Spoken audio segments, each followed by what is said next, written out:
Meantime, the increase in COVID-19 cases in our public schools raising eyebrows and concerns by the teachers union. President Belinda Wilson says she is deeply concerned about the national orientation exercise being carried out face-to-face at some of our schools across the country this week, when she was under the impression that it would be carried out virtually.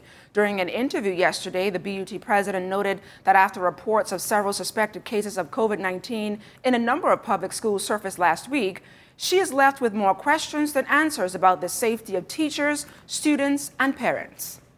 The B.U.T. is resolute, and we are still asking for clear, concise information that is practical, logical, and workable for teachers, students, and parents.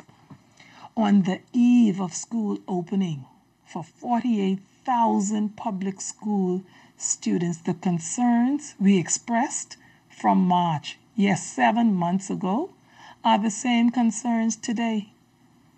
PPEs for teachers. Wear the masks and the hand sanitizers. Have the classrooms been cleaned, sanitized, and disinfected? Is there going to be 6 feet distancing between students and teachers? Now, with this deadly virus now in our public schools, Wilson says she is strongly advising education officials to take the necessary action to avoid a massive outbreak.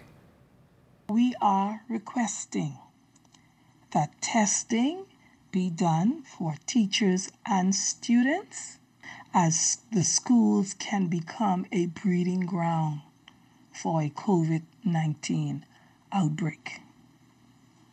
But I want to say one good thing about Monday, October the 5th, is that it's World Teachers' Day.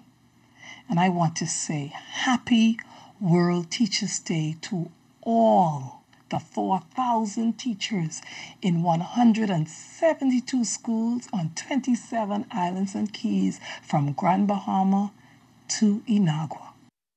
Meantime, Education Director Marcellus Taylor issuing a statement to ZNS News last evening. Taylor says education officials have been engaging a protocol for weeks regarding schools where suspected COVID-19 cases have been identified. He says both the Ministry of Health and Environmental Health Services have been contacted to advise the schools on what action they should take. Additionally, Taylor says the Ministry of Education supports schools in cases where cleaning costs are more than the school can manage. However, he expects all schools to open today as planned.